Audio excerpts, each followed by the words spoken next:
Hello learners, कैसे हैं आप सभी। I hope you all are doing great. आज हम लोग EMRS एग्ज़ाम के लिए TGT SST के लिए प्रैक्टिस सेट को सॉल्व करेंगे और ये प्रैक्टिस सेट नंबर 1 होगा, जिसमें आज हम लोग इस सीरीज़ में टोटल 10 प्रैक्टिस सेट सॉल्व करेंगे और इसमें रीजनिंग के क्वेश्चन को छोड़कर टोटल 140 क्वेश्चन हम लोग देखेंगे, जिसमें GS के भी होंगे क्वेश्चन, हिंदी भी होंगे, इंग्लिश भी होगी, साथ में कुछ टीचिंग एप्टीट्यूड के भी क्वेश्चन होंगे और साथ ही करंट अफेयर्स तथा सब्जेक्ट रिलेटेड भी क्वेश्चन होंगे। तो यदि आप लोगों को सेशन हेल्पफुल लगे तो प्लीज़ वीडियो को लाइक करिएगा, चैनल को सब्सक्राइब करिएगा तथा अपने फ्रेंड्स के साथ शेयर जरूर करिएगा। पहले पार्ट हम लोग डिस्कस करेंगे जनरल अवेयरनेस से, जिसमें पहला क्वेश्चन है, भारत में कौन सी पंचवर्षीय योजना मुख्य रूप से गरीबी हटाओ, रोजगार के अवसरों के सृजन और अन्य उद्देश्यों के साथ कृषि उत्पादन पर केंद्रित थी। तो ये हो जाएगा 5वीं पंचवर्षीय योजना। Option D is the right option. तो यदि हम लोग 5वीं पंचवर्षीय योजना की बात करें तो ये रहा था 1974 से लेकर 78 के बीच में और ये मुख्य रूप से गरीबी हटाओ, रोजगार के अवसरों के सृजन तथा कृषि उत्पादन पर भी केंद्रित थी। साथ ही याद रखिएगा कि 1978 में जब इस योजना का समापन था तब नवनिर्वाचित प्रधानमंत्री थे कौन, मोरारजी देसाई। तो उन्होंने ही इस योजना को समाप्त किया था, 5वीं पंचवर्षीय योजना को। नेक्स्ट बात करेंगे, मिट्टी की नमी को बनाए रखने के लिए पौधों के बीच की अनावरित भूमि को जैव पदार्थ की एक परत से ढक दिया जाता है। इस विधि को क्या कहा जाता है? तो इसे हम कहते हैं मल्चिंग। मल्चिंग क्या होती है कि जो मिट्टी की नमी है उसको बनाए रखने के लिए हम क्या करते हैं, पौधों के बीच की अनावरित जो भूमि होती है उसको जैव पदार्थ की एक परत से ढक दिया जाता है। इसी विधि को क्या मल्चिंग कहते हैं। नेक्स्ट बात करेंगे, कालिदास सम्मान किस वर्ष स्थापित किया गया था? तो ये किया गया था 1980 में, मतलब option C is the right option. और ये दिया किसके द्वारा जाता है? तो ये दिया जाता है MP गवर्नमेंट के द्वारा और ये प्रतिष्ठित कला सम्मान है। नेक्स्ट है, किसने बड़ी संख्या में तत्वों का एक्सरे स्पेक्ट्रोस्कोपिक अध्ययन किया और दिखाया कि किसी तत्व द्वारा उत्सर्जित एक्सरे की आवृत्ति परमाणु द्रव्यमान के बजाय परमाणु संख्या Z से संबंधित होती है? तो ये हो जाएंगे हेनरी मोजले, मतलब option B is the right option.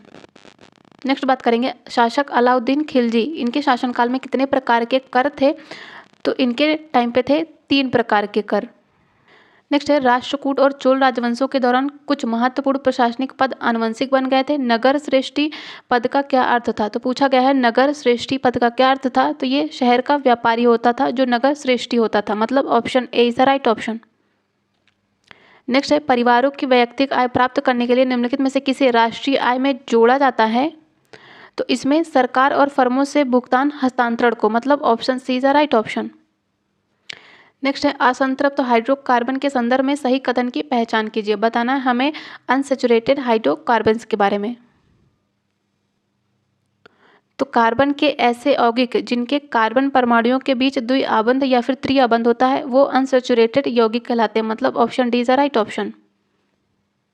Next है, पादप कोशिकाओं के बारे में निम्नलिखित में से कौन सा विकल्प सही नहीं है? ये कोशिकाएं, जो पादप कोशिकाएं हैं, ये समसूत्री विभाजन द्वारा विभाजित नहीं हो सकते। इसका पहला ही सही नहीं है, क्योंकि पादप कोशिकाएं समसूत्री विभाजन द्वारा विभाजित हो सकते हैं। नेक्स्ट बात करेंगे, निम्नलिखित में से किस भारतीय स्वतंत्रता सेनानी ने कहा था कि खुद वो बदलाव बनिए जो आप दुनिया में देखना चाहते हैं? तो ये कहा गया था महात्मा गांधी जी के द्वारा। नेक्स्ट, अब हम लोग कंप्यूटर से जुड़े इंपॉर्टेंट क्वेश्चन को देखेंगे, जिसमें पहला क्वेश्चन है कि एक फाइल की सामग्री को दूसरी फाइल में विलीन करने के लिए दिया जाने वाला कमांड क्या है? मतलब कि the command that merge the contents of one file to another. तो ये क्या हो जाएगा? ये हो जाएगा अपेंड, मतलब option A is the right option. Next है, सूचना और प्रौद्योगिकी के संदर्भ में ASCII का पूर्ण रूप अंग्रेजी में क्या है? तो इसका फुल फॉर्म है American standard code for information interchange, मतलब option B is the right option. Next है, कंप्यूटर विज्ञान में आमतौर पर इस्तेमाल किया जाने वाला संक्षिप्त नाम ISP। ISP स्टैंड फॉर क्या हो जाएगा? इंटरनेट सर्विस प्रोवाइडर, मतलब option A is the right option. Next है, यदि किसी फाइल में डिफॉल्ट प्रत्यय मतलब कि सफिक्स X1S है तो फाइल की सामग्री क्या होगी? तो पूछा if a file name has a default suffix what will be the content of the file? तो इसमें हो जाएगा अ स्प्रेडशीट, मतलब कि option B is the right option.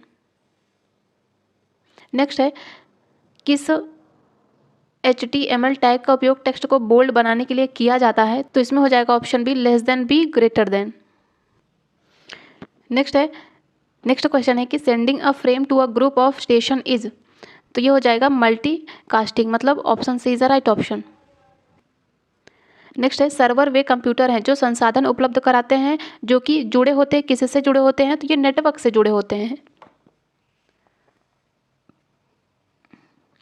Next है निम्नलिखित में से किस प्रोग्राम या फिर सॉफ्टवेयर का प्रयोग वर्ड डॉक्यूमेंट बनाने में नहीं किया जाता है, तो इसमें नोटपैड का प्रयोग किया जाता है, माइक्रोसॉफ्ट वर्ड का प्रयोग किया जाता है, वर्डपैड का प्रयोग किया जाता है, लेकिन एडोबे एरोबैट रीडर का प्रयोग किया नहीं जाता है, इसलिए इसमें हो जाएगा ऑप्शन बी। नेक्स्ट है कंप्यूटर के ऑन होने से ऑपरेटिंग सिस्टम को कंप्यूटर की रैंडम एक्सेस मेमोरी मतलब कि रैम में लोड करने और फिर से इसे उपयोगकर्ताओं द्वारा एप्लीकेशन रन करने के लिए तैयार करने की प्रक्रिया ये क्या कहलाती है, तो ये हो जाएगा बूटिंग, मतलब option B is the right option. Next है निम्नलिखित में से कौन सी एक बाइनरी संख्या है, तो ये है 100101, मतलब option A is the right option. अब हम लोग टीचिंग एप्टीट्यूड से जुड़े सभी महत्वपूर्ण प्रश्नों को देखेंगे, जिसमें पहला क्वेश्चन है निम्नलिखित में से कौन सा सही है। जिसमें पहला है निम्नलिखित में से कौन सा सही बताना है, मतलब कि लर्निंग अ टेक्निक में प्रोवाइड अस अ जॉब, मतलब कि एक तकनीक सीखना हमें नौकरी प्रदान कर सकता है, बिल्कुल सही है। लेकिन तकनीक मतलब कि टेक्निक सीखने से हमें रचनात्मकता प्रदान कर सकता है, इसका दूसरा सही नहीं है, ओनली ए सही है, इसलिए इसमें हो जाएगा ऑप्शन सी। नेक्स्ट है आवेदन उद्देश्य से क्या तात्पर्य होता है, तो यह तर्क, परिकल्पना, व्याख्या और भविष्यवाणी की क्षमताओं को विकसित करके हासिल किया जाता है, किसे आवेदन उद्देश्य, तो इसका हो जाएगा ऑप्शन ए। आवेदन उद्देश्य मतलब कि एप्लीकेशन ऑब्जेक्टिव्स। नेक्स्ट है व्याख्यान विधि का सफलतापूर्वक उपयोग किया जा सकता है, किसमें किया जा सकता है, तो ये तथ्यात्मक जानकारी प्रदान करने के लिए करेक्ट है। उच्च कक्षाओं में विशिष्ट प्रसंगों का संक्षिप्तीकरण तथा पुनरावृत्ति के लिए ये भी सही है, तथा सैद्धांतिक चीज़ों की व्याख्या करना जिसे प्रदर्शित नहीं किया जा सकता है, तो इसका 1 2 1 3 तीनों सही है, इसलिए इसमें हो जाएगा ऑप्शन ए। नेक्स्ट है आगंतुकों को कक्षा में आमंत्रित करना कौन सी उत्साहवर्धक गतिविधि है, तो ये है क्रिएटिंग सोर्सिंग ऑथेंटिक सिचुएशन, मतलब option D is the right option. तो ये एक तरह की क्या उत्साहवर्धक गतिविधि होगी। नेक्स्ट है निम्नलिखित में से कौन सा स्कूल वातावरण शिक्षा को अधिक प्रभावी बना देगा और सीखने के लिए अनुकूल होगा, तो कक्षा की दीवारों को आकर्षक ढंग से शिक्षण सामग्री से सजाया गया, मतलब कि ऑप्शन डी। नेक्स्ट है एक शिक्षक के लिए व्यक्तिगत भेद का ज्ञान आवश्यक है, तो वर्ग के अक्षय संचालन के लिए आवश्यक है, मतलब option A is the right option. Next है किसी कक्षा में चित्रात्मक तथा रंग बिरंगे चार्ट होने चाहिए, कौन सा विकल्प इसके उद्देश्य की पूर्ति नहीं करता है, तो बच्चों को सीखने सिखाने का वातावरण प्रदान करेंगे, बिल्कुल सही है। उससे शैक्षिक वातावरण बनाने में भी मदद मिलेगी तथा बच्चे उसकी सामग्री से सीखने का प्रयास भी करेंगे, बिल्कुल। और बच्चों की कल्पना लोगों के रंगों तथा आकृतियों को पहचान नहीं मिलती, इसका ऑप्शन डी ही सही नहीं है। नेक्स्ट है निम्नलिखित में से किस रूप में सीखने के लिए मूल्यांकन के भाग के दृष्टिकोण सीखने में कौन सा है, तो इसमें है पीयर एंड सेल्फ असेसमेंट, मतलब कि स्वतः मूल्यांकन, समेकित मतलब कि इंटीग्रेटेड असेसमेंट, और छात्रों तथा शिक्षकों का प्रतिक्रिया समय सीमा पर सहमत होना, मतलब 1 2 and 3, option A is the right option. Next है शैक्षणिक विश्लेषण के शिक्षा चरण में निम्नलिखित में से कौन सी गतिविधि शामिल है, तो इसमें इच्छित सीखने के परिणामों की उपलब्धि के लिए जांच करने के लिए उपकरणों का निर्धारण, मतलब option B is the right option. Next है पोर्टफोलियो सतत एवं व्यापक मूल्यांकन का एक महत्वपूर्ण साधन है। नेक्स्ट है पोर्टफोलियो सतत एवं व्यापक मूल्यांकन का एक महत्वपूर्ण माध्यम है, क्यों, क्योंकि वह विद्यार्थियों में कौशल के विकास को इंगित करता है, मतलब option D is the right option. अब हम लोग सब्जेक्ट नॉलेज से जुड़े हिस्ट्री के सभी महत्वपूर्ण प्रश्नों को देखेंगे, जिसमें पहले क्वेश्चन बात करेंगे फ्रांस के बारे में है कि स्टेट्स जनरल का चुनाव सक्रिय नागरिकों को समूह द्वारा किया जाने लगा था, करेक्ट है ये, तथा स्टेट्स जनरल का नाम बदलकर नेशनल असेंबली कर दिया गया था, ये भी सही है। तीसरा कहता है कि क्षेत्रीय बोलियों को हतोत्साहित किया गया और पेरिस में फ्रेंच जैसी भाषा बोली और लिखी जाती थी, और वही राष्ट्र की भाषा साझा भाषा भी बन गई थी, इसके तीनों सही हैं, इसलिए इसमें हो जाएगा ऑप्शन डी। नेक्स्ट है किस म्यूजिक कंपनी ने 1900 में संगीत की एक किताब प्रकाशित की थी जिसके मुख्य पृष्ठ पर डॉन ऑफ द सेंचुरी लिखा हुआ था, तो ये हो जाएंगे ईटी पॉल। नेक्स्ट है सूची 1 को सूची 2 से सम्मिलित करना है। कॉटेजर संबंधित होता है सब्जियां, भूसा, चारा आदि को बीनकर काम चलाने वाले छोटे किसान थे। नेक्स्ट बात करें स्टेपलर क्या था, तो ये ऐसा व्यक्ति जो रेशों के हिसाब से ऊन को छांटता था। फुलर ऐसा व्यक्ति जो चुन्नटों के सहारे कपड़े को समेटता था। और बात करें कॉर्डिंग की, तो ऐसी प्रक्रिया थी जिसमें कपास या ऊन आदि के रेशों को मताई के लिए तैयार किया जाता था। तो इसका सभी सम्मिलित हैं, इसलिए इसमें हो जाएगा ऑप्शन डी 1, 2, 3, 4। नेक्स्ट है 1760 में ब्रिटेन अपने कपास उद्योग की जरूरतों को पूरा करने के लिए 27 लाख पाउंड कच्चे कपास का आयात करता था। इसका कथन ए सही नहीं है क्योंकि ये करता था 25 लाख पाउंड। नेक्स्ट है कि 1788 में यह आयात 220 लाख पाउंड तक पहुंच गया था। तो ये पहुंचा था 1788 में नहीं, 1787 में ही। तो इसके दोनों सही नहीं है, इसलिए इसमें हो जाएगा ऑप्शन डी। नेक्स्ट है लंकाशायर की एक कॉटन मिल का चित्र किस चित्रकार ने बनाया था, तो ये बनाया गया था ईसी टर्नर के द्वारा। नेक्स्ट बात करेंगे निम्नलिखित वक्तव्यों में से कौन सा वक्तव्य सही नहीं है। सूती उद्योग और कपास उद्योग ब्रिटेन के सबसे फलते फूलते उद्योग थे, ये तो सही है। कपास उद्योग 1840 के दशक तथा औद्योगिकीकरण के पहले चरण में सबसे बड़ा उद्योग बन चुका था, ये भी सही है। 1850 के दशक से इंग्लैंड में तथा 1860 के दशक से उसके उपनिवेशों में रेलवे का विस्तार होने लगा था। तो इसका ऑप्शन सी ही सुमेलित नहीं है क्योंकि ये 1850 से नहीं 1840 से ही होने लगा था। नेक्स्ट है कथन कहता है कि 19वीं सदी के अंत में तकनीकी रूप से विकसित औद्योगिक क्षेत्र में काम करने वाले मजदूरों की संख्या कुल मजदूरों में 20% से ज़्यादा नहीं थी। बिल्कुल सही है। परंपरागत उद्योगों में परिवर्तन की गति भाप से चलने वाले सूती और धातु उद्योगों से तय हो रही थी। इसका कारण सही नहीं है, कथन सही है, इसलिए इसमें हो जाएगा ऑप्शन सी। ए सही है लेकिन आर गलत है। नेक्स्ट है ऐतिहासिक भौतिकवाद के जनक के रूप में किसे जाना जाता है, तो ये हो जाएंगे कार्ल मार्क्स को।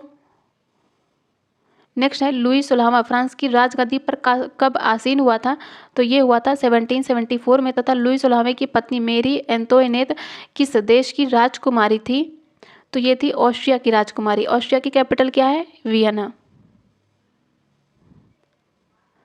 नेक्स्ट है 18वीं शताब्दी में फ्रांसीसी समाज कितने स्टेटस में विभाजित था, तो ये 3 स्टेटस में विभाजित था, जिसमें पहले स्टेट में आते थे पादरी वर्ग, दूसरे में आते थे स्टेटस में कुलीन वर्ग तथा तीसरे में आते थे व्यापारी, कर्मचारी, वकील तथा कारीगर और किसान तथा भूमिहीन और मजदूर तथा नौकर भी आते थे।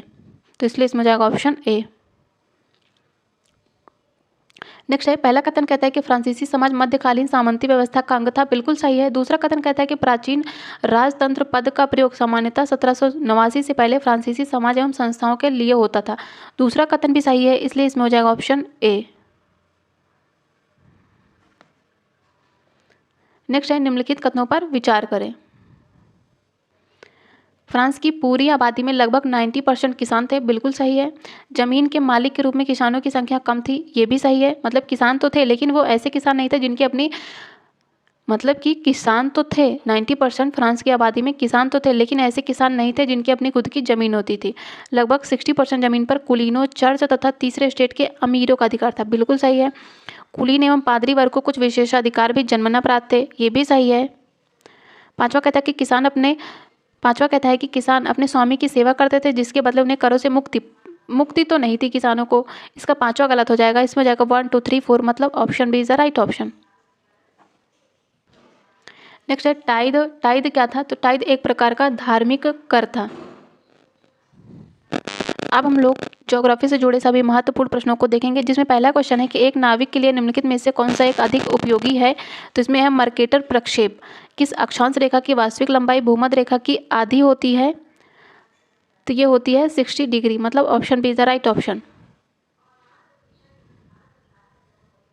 नेक्स्ट है अनुकूलतम जनसंख्या का सिद्धांत निम्नलिखित में से किसके द्वारा सबसे पहले दिया गया था, तो ये दिया गया था सिजविक के द्वारा।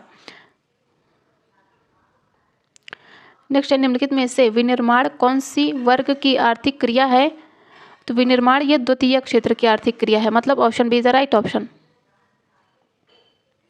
नेक्स्ट है पाइपलाइन परिवहन का लाभ कौन सा नहीं है, नहीं बताना है। तो पाइपलाइन को दुष्कर भूभाग और साथ ही साथ जल के अंदर भी बिछाया जा सकता है, ये तो करेक्ट है। पाइपलाइनें नियमित आपूर्ति सुनिश्चित करती हैं, ये भी सही है। तथा पाइपलाइनों के प्रचालन के कार्य में बहुत कम ऊर्जा लगती है, ये भी सही है। चौथा कहता है कि रिसाव या टपकन को ढूंढ निकालना बहुत आसान होता है और क्षति होने पर पाइपलाइनों की आसानी से और शीघ्रता से मरम्मत की जा सकती है। इसका ऑप्शन डी ही सही नहीं है। नेक्स्ट है लहमान असंबद्धता किसके किसके बीच में पाई जाती है? तो ये पाई जाती है आंतरिक कोर तथा बाह्य कोर के बीच में। और इस विभाजन सीमा की गहराई की बात करें तो ये होगी लगभग 5150 किलोमीटर। नेक्स्ट है निम्नलिखित में से कौन सा एक हिमानीकृत स्थलाकृति नहीं है? तो इसमें यारडांग जो है ये पवन द्वारा निर्मित है, अपरदनात्मक स्थलाकृति है, मतलब कि हिमानी के द्वारा नहीं, ये पवन के द्वारा निर्मित है। नेक्स्ट है कोरियोलिस फोर्स उत्पन्न होता है, तो ये होता है पृथ्वी के घूर्णन से। नेक्स्ट बात करेंगे निम्नलिखित में से कौन सी समुद्री जलधारा हिंद महासागर की है? तो यह है अगलुहाज की जलधारा। बाकियों की बात करें तो लेब्राडोर, एंटिलीज तथा कनारी ये सभी अटलांटिक ओशियन की धारा हैं। नेक्स्ट है पारिस्थितिकी विकास की प्रमुख अवधारणा है संतुलित पारिस्थितिकी डेवलपमेंट। करेक्ट है समन्वित पारिस्थितिकी डेवलपमेंट और सतत पारिस्थितिकी डेवलपमेंट, तो इसके हो जाएगा ऑप्शन डी। नेक्स्ट है भारत का आर्थिक क्षेत्र तटरेखा से कितनी दूर फैला है? तो ये हो जाएगा ऑप्शन सी 200 समुद्री मील। नेक्स्ट है निम्नलिखित में से कौन सा नदियों का सही क्रम है? उत्तर से दक्षिण की ओर में सही क्रम बताना है।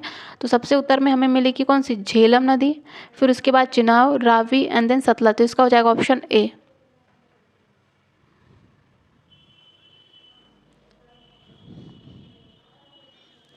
नेक्स्ट है निम्नलिखित में से भारत का कौन सा राज्य गैर कोकिंग कोयले का एकमात्र उत्पादक है?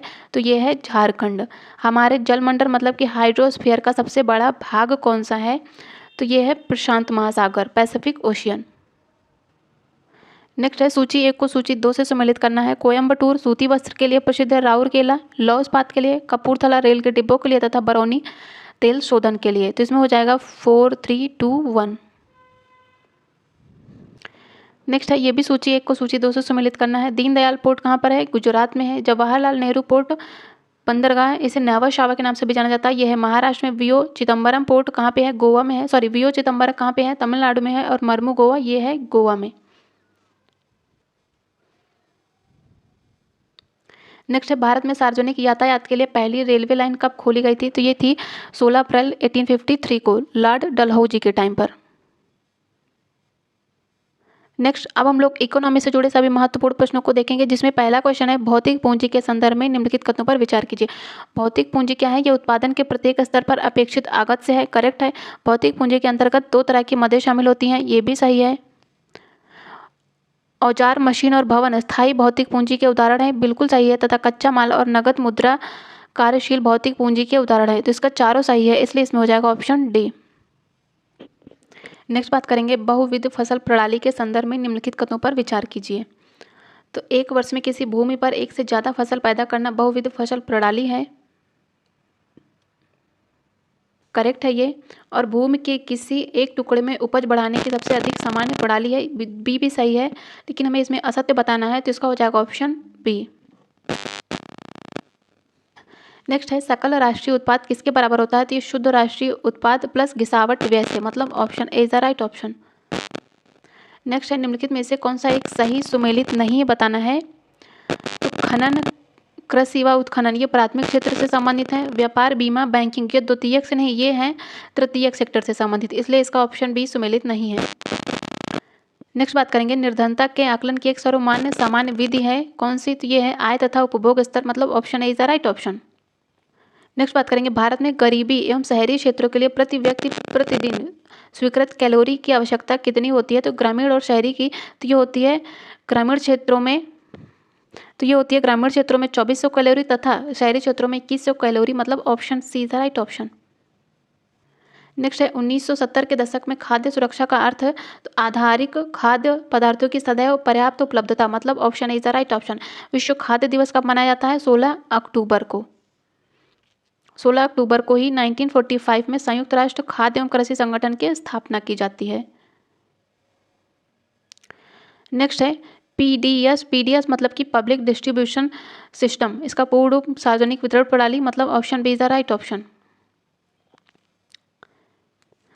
नेक्स्ट है आवश्यकताओं का दोहरा संयोग किस प्रणाली में होता है? तो ये होता है वस्तु से वस्तु के विनिमय में, मतलब option C is the right option.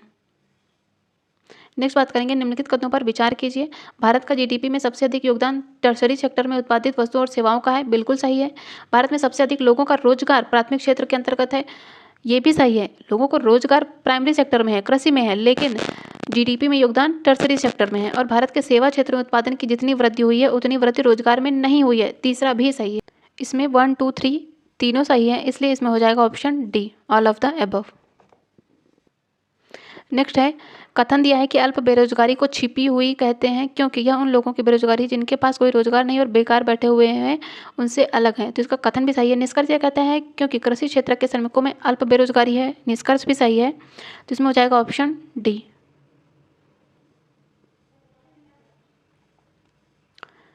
Next है, आर्थिक सर्वेक्षण 2020-21 के अनुसार 2020-21 में निम्न में से किस राज्य की प्रति व्यक्ति आय चालू कीमतों पर सबसे ज़्यादा है? तो ये है हरियाणा की। नेक्स्ट बात करेंगे, इकोनॉमी सर्वे 2021-22 के अनुसार 2021 में निम्न में से किस राज्य के प्रति व्यक्ति आय मतलब चालू कीमतों पर सबसे कम है, सबसे कम बताना है, तो ये है बिहार की। नेक्स्ट बात करेंगे, आर्थिक सर्वेक्षण 2021 के अनुसार भारत की औसत शिशु मृत्यु दर कितनी है? तो ये है 35.2। नेक्स्ट कहता है, वैश्वीकरण के अंतर्गत निम्नलिखित कारकों पर बल दिया गया है कि प्रौद्योगिकी में तीव्र उन्नति, करेक्ट है, व्यापार और निवेश नीतियों का उदारीकरण, WTO जैसे अंतर्राष्ट्रीय संगठनों का दबाव, A, B, C तीनों सही हैं, इसलिए इसमें हो जाएगा ऑप्शन डी। नेक्स्ट है, भारत में उपभोक्ता सुरक्षा अधिनियम किस वर्ष बनाया गया था? तो यह आया था 1986 में, मतलब option see the right option. और इसे ही कोपरा के नाम से भी जानते हैं, तो ये भी याद रखिएगा।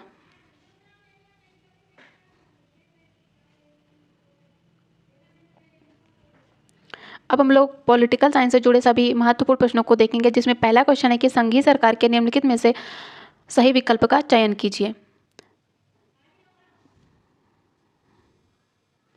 पहला कहता है कि केंद्रीय सरकार प्रांतीय सरकारों को आदेश दे सकती है, बिल्कुल गलत है। केंद्रीय सरकार राज्य सरकार को आदेश नहीं दे सकती है, सही है।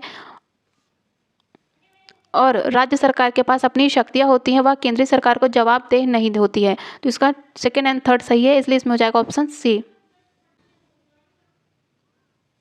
नेक्स्ट है, लोकतांत्रिक व्यवस्था के तीसरे स्तर को अधिक शक्तिशाली और प्रभावी बनाने के लिए कुछ उपाय दिए गए हैं।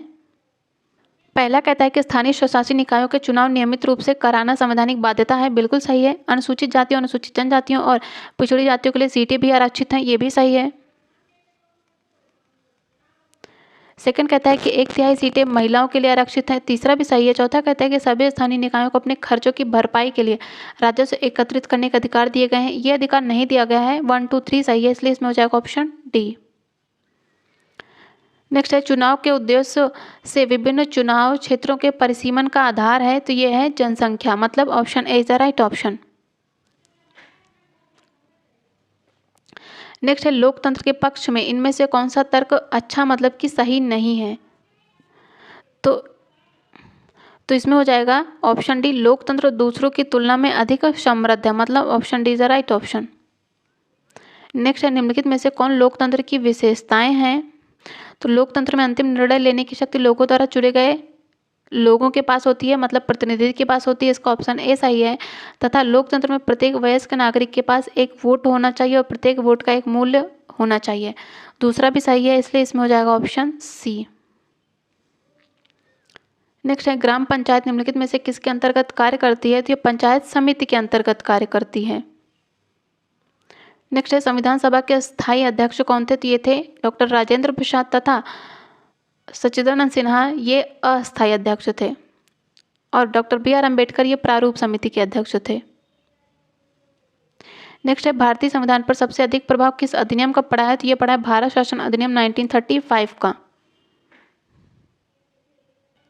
नेक्स्ट हम बात करेंगे 26 जनवरी 1950 को हम विरोधाभासों से भरे जीवन में प्रवेश करने जा रहे हैं। राजनीति के मामले में हमारे यहाँ समानता होगी, पर आर्थिक और सामाजिक जीवन असमानताओं से भरा होगा। यह कथन किसके द्वारा कहा गया था? तो ये कहा गया था डॉक्टर BR अम्बेडकर के द्वारा। नेक्स्ट है, निम्नलिखित को उसी क्रम में सजाइए जिस क्रम में भारतीय संविधान की उद्देशिका में शामिल है। तो इसमें सबसे पहले आता है क्या, संप्रभु आता है, फिर आता है समाजवादी, पंथ निरपेक्ष, लोकतांत्रिक, गणराज्य। तो सबसे आएगा पहले संप्रभु, फिर समाजवादी, फिर पंथ निरपेक्ष। तो इसमें हो जाएगा ऑप्शन सी 5 1 2 4 3। नेक्स्ट है सूची 1 को सूची 2 से सम्मिलित करना है। मोतीलाल नेहरू, ये 1928 में भारत का संविधान बनाया गया था, करेक्ट है। बी आर अम्बेडकर, ये प्रारूप समिति के अध्यक्ष थे। राजेंद्र प्रसाद संविधान सभा के अध्यक्ष थे तथा सरोजिनी नायडू ये संविधान सभा की सदस्य थी। नेक्स्ट है निम्नलिखित में से कौन सी लोकतांत्रिक चुनाव की न्यूनतम शर्तें नहीं है। तो प्रत्येक व्यक्ति का एक मत होना चाहिए, ये तो सही है। पार्टियों में चुनाव लड़ने के लिए स्वतंत्र होना चाहिए, ये भी सही है। किसी भी देश का नागरिक चुनाव लड़ सकता है, यही सही नहीं है, क्योंकि भारत का नागरिक होना चाहिए। ऑप्शन सी ही सही नहीं है। निर्वाचन आयोग का संबंध किससे है, तो यह है आर्टिकल 324। नेक्स्ट है संसद के संबंध में निम्नलिखित कथनों पर विचार करिए। तो संसद को किसी भी देश में कानून बनाने का अंतिम अधिकार प्राप्त है, करेक्ट है। संसद सरकारों के पास मौजूद धन को नियंत्रित करती है, इसका दूसरा भी सही है। तो इसमें हो जाएगा ऑप्शन सी 1 और 2। नेक्स्ट है एक व्यक्ति जो संसद का सदस्य नहीं है वह भी मंत्री बन सकता है, लेकिन ऐसे व्यक्ति को मंत्री के रूप में नियुक्ति के लिए कितने दिन के भीतर संसद के सदनों में से किसी एक के लिए निर्वाचित होना पड़ता है। ये होता है 6 माह के भीतर, मतलब option see the right option. Next है निम्नलिखित में से कार्याधिकारियों पर विचार कीजिए तथा इनके प्राथमिकता के आधार पर सही क्रम लगाइए। तो इसमें सबसे पहले आएगा भारत का मुख्य न्यायाधीश, फिर आएगा केंद्रीय कैबिनेट मंत्री, फिर आएगा मुख्य निर्वाचन आयुक्त एंड सबसे लास्ट में आएगा कैबिनेट सचिव। तो इसमें हो जाएगा 2 3 1 4, मतलब option A is the right option. Next है श्रीलंका एक द्वीपीय देश है, इसके सामाजिक संरचना के संदर्भ में निम्नलिखित कथनों पर विचार कीजिए। तो हमें इसमें बताना है कौन सा सही नहीं है।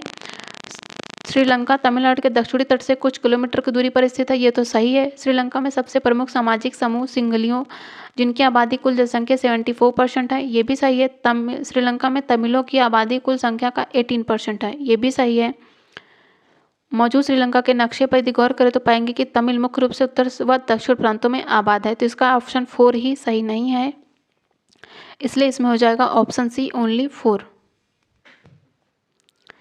नेक्स्ट है श्रवण करते समय श्रोता कौन कौन से विभिन्न कार्य पूरे करते हैं। तो सुनते हैं तथा क्रिया करते हैं, और सुनते हैं तथा चित्र बनाते रंग भरते, तो इसका 1 और 2 दोनों सही है, इसीलिए इसमें हो जाएगा ऑप्शन सी। नेक्स्ट है मनोवैज्ञानिक कसौटी के अंतर्गत कौन कौन सा मापदंड नहीं है। तो इसमें लेवल नहीं आता, मतलब option B is the right option. Next है निम्नलिखित में से कौन सा एक सही है। तो भरण अभ्यास का प्रयोग शब्दावली के लिए किया जाता है, करेक्ट है। और फिल इन अभ्यासों को भाषा के अधिक सक्रिय उत्पादन की आवश्यकता नहीं है, दूसरा भी सही है, इसमें हो जाएगा ऑप्शन डी बोथ 1 और 2। नेक्स्ट है निम्नलिखित में से किसको भारत में बहुभाषावाद की सकारात्मक विशेषताओं के रूप में जाना जा सकता है। तो बहुभाषावाद यह भारतीय समुदाय में अनेक भाषाओं की स्वीकृति को प्रोत्साहित करता है, इसलिए इसमें हो जाएगा ऑप्शन 1 ओनली 1, मतलब option B is the right option. Next है लेखन गतिविधि में वाक्य स्तर पर लेखन के अंतर्गत क्या आता है। तो इसमें चार्ट या ग्रिड में जानकारी लिखना, अव्यवस्थित वाक्यों को सही ढंग से फिर से लिखना, इसमें आएगा दोनों, इसलिए option C is the right option. Next है संवादात्मक अध्यापन के सिद्धांत संचार और संस्कृति परस्पर संबंध सिद्धांत से क्या समझते हैं। तो भाषा अधिग्रहण के लिए कक्षा का अनुभव सांस्कृतिक इनपुट में समृद्ध होना चाहिए, इसका ऑप्शन ए ही सही है। नेक्स्ट में कहानी सुनाने से कौन सा उद्देश्य पूरा किया जा सकता है। तो सरल स्वर शैली और सुर परिवर्तन, स्वर व्यंजनों अक्षरों घबराहटपूर्ण आवाजों का प्रयोग करके मौखिक रूप से व्यक्त करना, मतलब option C is the right option.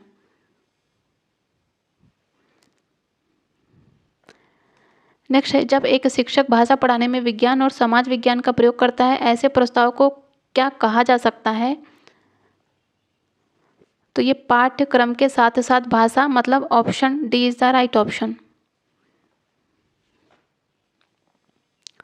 Next है स्कूल परिसर में छात्रों के लिए क्या खतरनाक हो सकता है, तो अस्वास्थ्यकर खाद्य पदार्थ। नेक्स्ट है फरहीन अक्सर अपनी कॉपी में कुछ ना कुछ लिखती है, एक भाषा शिक्षक होने के नाते आपकी क्या प्रतिक्रिया होगी।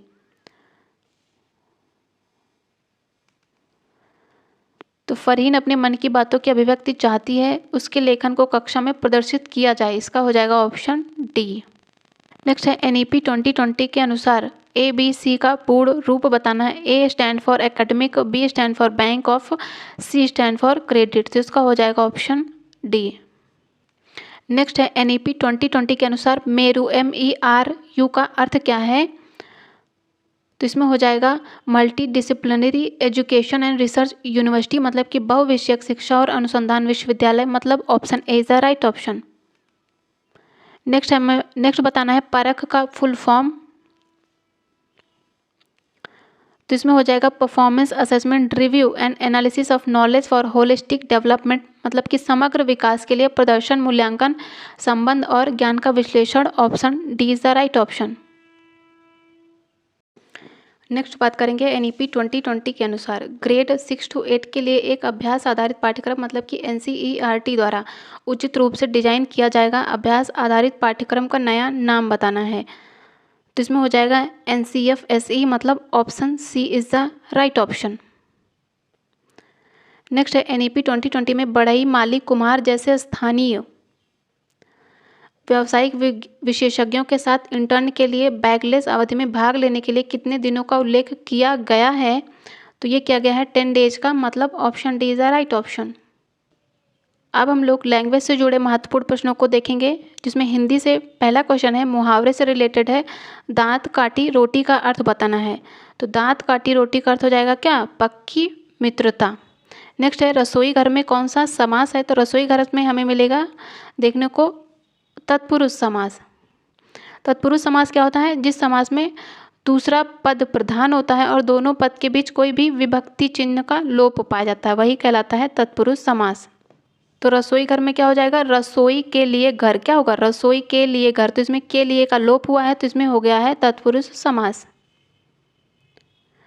नेक्स्ट है 123 में निम्नलिखित में से कौन सा व्यंजन संधि का उदाहरण है, तो इसमें हो जाएगा सदाचार। नेक्स्ट है हाथी किस शब्द, हाथी, नेक्स्ट है हाथी किस प्रकार का शब्द है, तो हाथी एक तद्भव शब्द है। तद्भव शब्द क्या होते हैं, जो संस्कृत से बिगड़कर हिंदी में बनाए जाते हैं, तो वही कहलाते हैं तद्भव शब्द। नेक्स्ट है जो मोक्ष चाहता हो के लिए एक शब्द बताना है, तो इसमें हो जाएगा मुमुक्षु, ऑप्शन ए, मतलब कि मोक्ष की इच्छा रखने वाला। नेक्स्ट है तनय सुत आत्मज, इसका पर्यायवाची, तो ये है पुत्र का पर्यायवाची, और सुता यदि हो जाएगा, आत्मजा हो जाएगा, तन्या हो जाएगा, तो हो जाएगा पुत्री का पर्यायवाची, तो इसमें हो जाएगा ऑप्शन ए पुत्र। नेक्स्ट है मूक का विलोम क्या है, तो मूक का विलोम हो जाएगा वाचाल। नेक्स्ट है मुझे कल 2 किलो लीची खरीदने हैं, इसमें हमें त्रुटि है बतानी है, त्रुटि है या नहीं है, तो इसमें लीची खरीदने हैं, इसलिए इसमें हो जाएगा ऑप्शन सी में त्रुटि पाई गई है। इसका सही वाक्य होगा मुझे कल 2 किलो लीची खरीदनी है, ना कि खरीदने हैं। नेक्स्ट है कक्षा शब्द हिंदी व्याकरण के अनुसार संज्ञा के भेदों की किस श्रेणी में आता है, तो ये हो जाएगा समूहवाचक संज्ञा, मतलब option A is the right option. कक्षा मतलब बहुत सारे बच्चों की एक कक्षा जो कि समूह का बोध कराती है। नेक्स्ट बात करेंगे क्रिया के मूल रूप को क्या कहते हैं, तो ये धातु कहते हैं। नेक्स्ट इंग्लिश से जुड़ा क्वेश्चन है, इडियम दिया गया है टू शेक ऑफ मतलब कि छुटकारा पाना, तो इसका क्या हो जाएगा टू गेट रिड ऑफ, मतलब कि मुक्त या छुटकारा पाना। नेक्स्ट है अ लार्ज नेचुरल और artificial lake as a source of water supply, तो क्या होगा, ये हो जाएगा रिजर्वियर, मतलब option D is the right option. Next है the bony framework of the body, तो हो जाएगा स्केलेटन, मतलब option B is the right option. Skeleton मतलब कि कंकाल। नेक्स्ट है हमें select the correctly spelled word बताना है, तो इसमें सही है वियर्ड। वेडनेसडे में होगा WED, और वर्थ वाइल में क्या होगा, इसमें हो जाएगा वाइल में WHILE होता है, तथा वेदर की बात करें तो इसकी स्पेलिंग होगी WEATHER।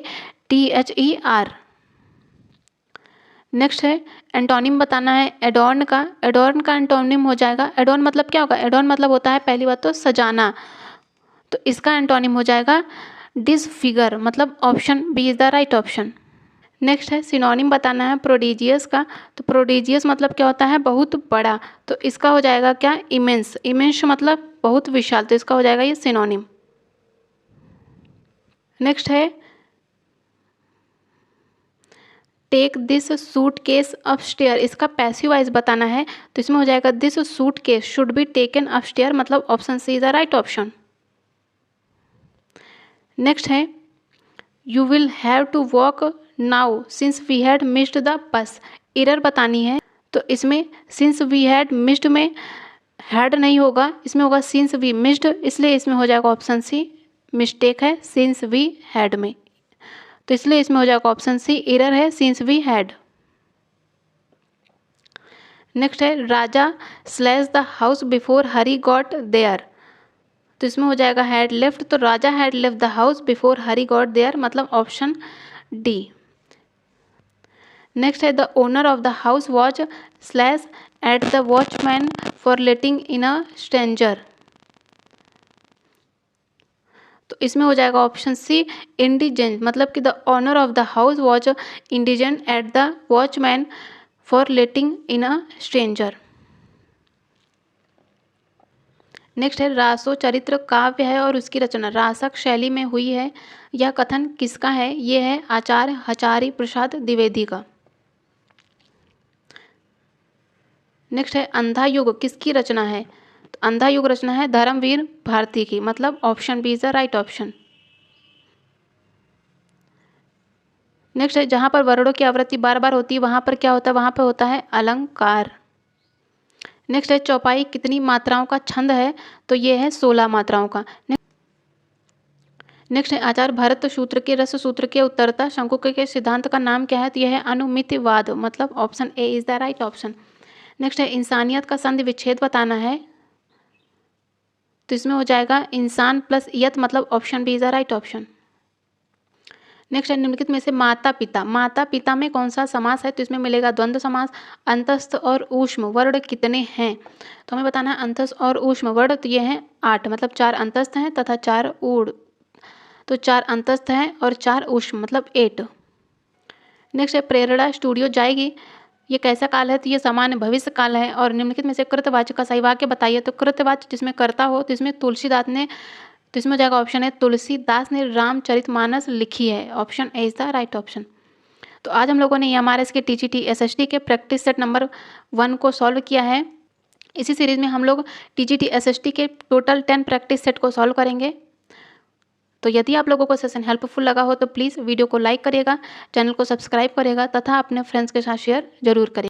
और यदि आप इन क्वेश्चन की PDF चाहते हैं तो डिस्क्रिप्शन में आप लोगों को टेलीग्राम का लिंक मिल जाएगा, वहाँ से आप टेलीग्राम ज्वाइन करके PDF भी डाउनलोड कर सकते हैं। Thank you so much.